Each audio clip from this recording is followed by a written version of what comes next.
تو بہت صبر کرنا جو لفظ استعمال فرمایا دعا میں کہ بہت صبر کرنے والا بنا دے، تو اس کا مطلب یہ ہے کہ صبر ایک حال سے منتقل ہو کر مقام بن کہ وہ طبیعت ثانیہ بن، اللہ کی خاطر اپنے نفس کو کچلنا یہ ایک طبیعت ثانیہ بن، یہ مقام ہے صبر کا، وہ اللہ تعالیٰ وہ مانگ رہے ہیں سرکار دو عالم،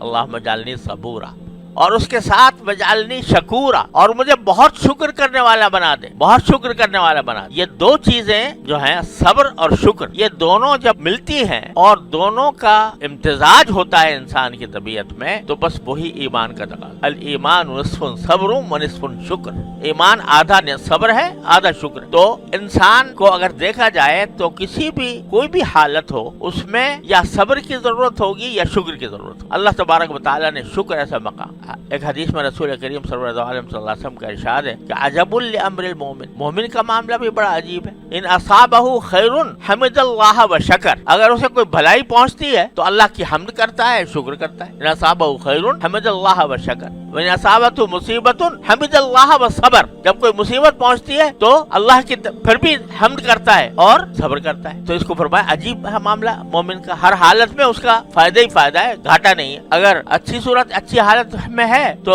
شکر کرے گا، اور اگر کوئی تکلیف میں ہے تو صبر کرے گا۔ اور فرمایا کہ اس میں فرمایا کہ انسان کے کسی بھی حالت میں مومن کا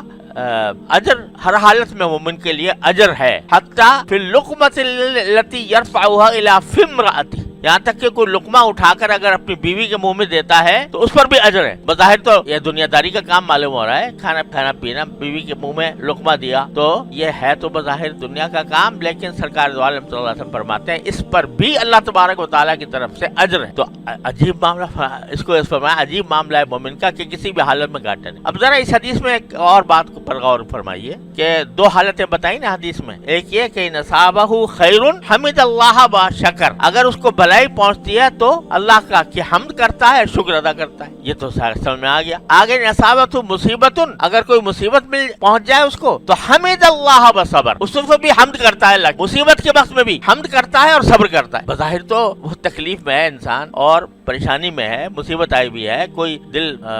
طبیعت کے خلاف بات ہو رہی ہے، تو وہ تو موقع صبر کا تو خیر سمجھ میں آ گیا، صبر اپنے آپ کو باندھ کے رکھے، اللہ کی تقدیر کے اوپر راضی رہے، اس کو شکوہ اللہ تعالیٰ سے پیدا نہ ہو، یہ بات تو سمجھ میں آ جاتی ہے۔ لیکن حمد بھی کرے اللہ کی حمد بھی کرے اور صبر بھی کرے اس وقت، ارے بھائی حمد کس بات پر؟ وہ تکلیف ہے، پریشانی ہے، غم ہے، صدمہ ہے، لیکن ہمارے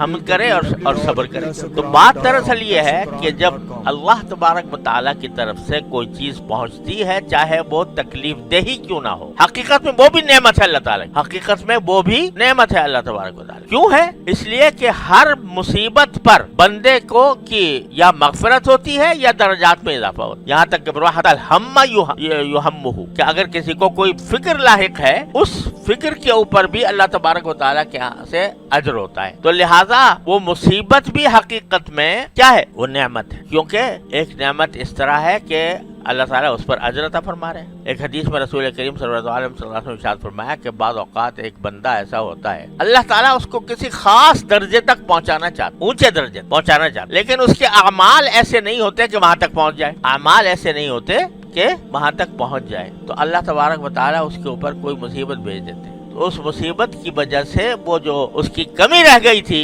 اوپر کے درجہ پہنچنے میں جو کمی رہ گئی تھی، وہ اس کے ذریعے وہ ایک دم سے درجات میں ترقی کر جاتا، وہاں تک پہنچ جاتا ہے۔ تو وہ مصیبت جو آ رہی ہے کاہے کے لیے آ رہی ہے؟ اس کے درجے بڑھانے کے لیے، اس کو اعلیٰ مقام تک پہنچانے کے لیے، تو حقیقت میں نعمت ہے۔ لیکن بندہ چونکہ کمزور ہے، اس واسطے اس کو نعمت نہیں سمجھتا، اس کو لے کے بیٹھ جاتا ہے۔ ایک بات تو یہ جو فرمایا کہ حمد بھی کرے اور صبر بھی کرے، شکر بھی کرے اور صبر بھی کرے مصیبت کے وقت، ایک تو وجہ اس کی یہ ہے کہ حمد اس لیے کرے کہ کیا ہے، یہ نعمت ہے خود، کیونکہ اس سے اجر میں اضافہ ہو رہا ہے، گناہ معاف ہو رہے ہیں۔ ایک مرتبہ حضرت حاجی امداد اللہ صاحب مہاجر مکی رحمۃ اللہ علیہ اپنی مجلس میں یہی مضمون بیان فرما رہے کہ بھائی جو مصیبت ہوتی ہے وہ بھی کیا ہے؟ نعمت ہے۔ ابھی بیان کر ہی رہے تھے، ایک شخص ایسا آ گیا معذور، جس کے ہاتھ پاؤں ٹوٹے ہوئے، جس کا دیکھا نہیں جا رہا، اس کی حیات جو تھی وہ تکلیفوں سے، بیماریوں سے بھری ہوئی تھی۔ ایسے شخص مجلس میں آ گئے تو ایک دم سے لوگوں کو خیال ہوا کہ بھئی ابھی تو بیان ہو رہا تھا کہ یہ مصیبت بھی نعمت ہے، یہ ایسی مصیبت اس کے اوپر دیکھنے سے ہی آدمی پریشان ہو جاتا ہے اس کو، اس حالت۔ تو حضرت حاجی صاحب رحمۃ اللہ علیہ نے اس آدمی کے لیے دعا یہ کی کہ یا اللہ اس کی بیماری کی نعمت کو صحت کی نعمت سے بدل دے، بیماری کی نعمت کو صحت کی نعمت سے بدل۔ یعنی بیماری کی نعمت تو ہے لیکن ہم کمزور ہیں، لہذا اس کی برداشت ہم سے نہیں ہو رہی، تو اللہ اس نعمت کو صحت کی نعمت سے بدل۔ سوشل میڈیا پر سب سے قدیم اور سب سے ریلائبل برانڈ درسقرآن.com